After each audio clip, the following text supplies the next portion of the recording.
මේ තියෙන නෙළුම් ඇට, නෙළුම් බීජ. ඉතින් අපි බලමු මේක කොහොමද පැල කරගන්නේ කියලා. ඉස්සෙල්ලාම වතුර ටිකක් දාලා ඔප් එකට අපි බලමු මේවා වතුරට දාලා. මෙන්න මේ ඇට දෙක පාවෙනවා. එතකොට එක පැත්තකින් අරන් තියමු මේක සරු බීජ නෙමෙයි.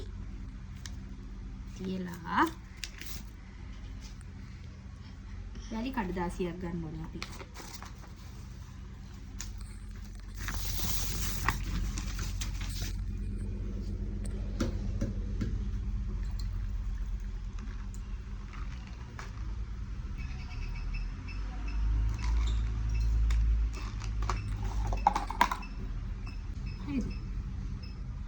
මේකේ උඩ යටයි හොයාගන්න ඕනේ. මේ තියෙන නෙළුම් බීජයක යට පැත්ත.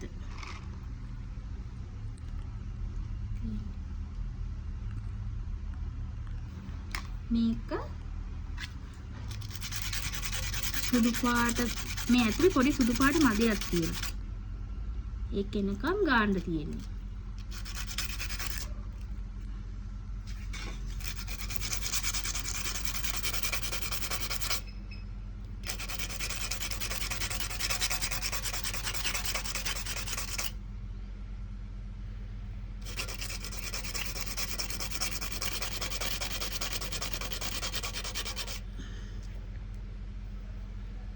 මේ සුදු පාට කෑල්ල එනකම් ගාන්න තියෙන්නේ.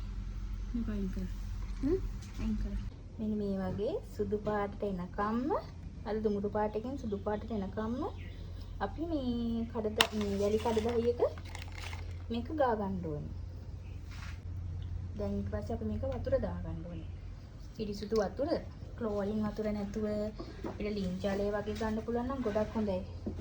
අපේ ගෙදර ඉතින් ක්ලෝරින් වතුර තියෙන්නේ. තව ලිඳකුත් තියෙනවා. ඉතින් ලින්දෙන් තමයි මේ වතුරේ කරන් ආවේ.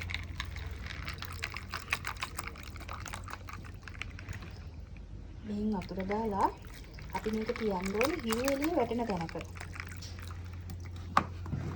ඊට පස්සේ මොකද වෙන්නේ කියලා.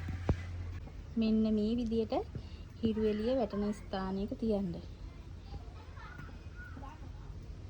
තව දෙයක්, මේක දවසින් දවස වතුර මාරු කරන්නත් ඕනේ. සෙවල බැඳෙන්න දෙන්න බෑ. මේ තියෙන්නේ අපි එදා ගාගෙන දවසින් දවස වතුර අයින් කරන එක. මේ 3 වෙනි දවස. මේ දවසින් දවස මෙහි වතුර අයින් කරන්න කියන්නේ අර වගේ සෙවල බැඳෙනවා. ඒ සෙවල බැඳුනහම එතකොට අර ඇටේ කුණු වෙනවනේ. ඒකයි. මේ තියෙන්නේ 4 වෙනි දවස. මේ දැනුත් මම වතුර මාරු කළා. වතුර මාරු කරන්න ගිහිල්ලා එකම කැටිය බිමට වෙන්නන්නේ. හිතට පැලවෙච්ච එක.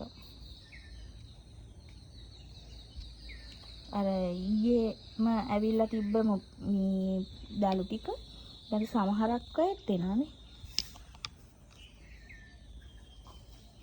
ආපු නැති ඒවා එනවා.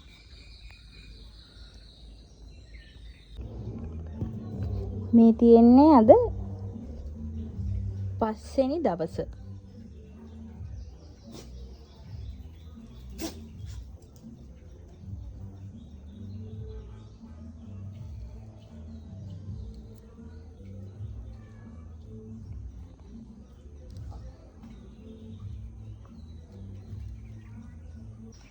මේ තියෙන්නේ දවස් 7කට පස්සේ.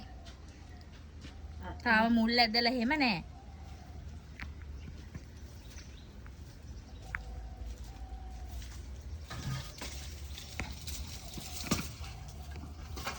තව පොලේ ගානෙත් එනවා. මේ තියෙන්නේ සති 2කට පස්සේ අපේ බීජ ටික පැල වෙලා තියෙන ආකාරය.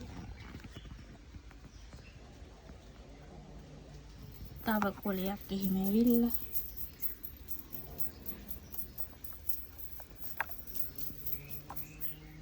තව කොලයකුත් දැල්ලකුත් ඇවිල්ලා මුල් එහෙමත් එළියට ඇවිල්ලා දැන් මේක ඉතින් හිටවන කාලේ හරි.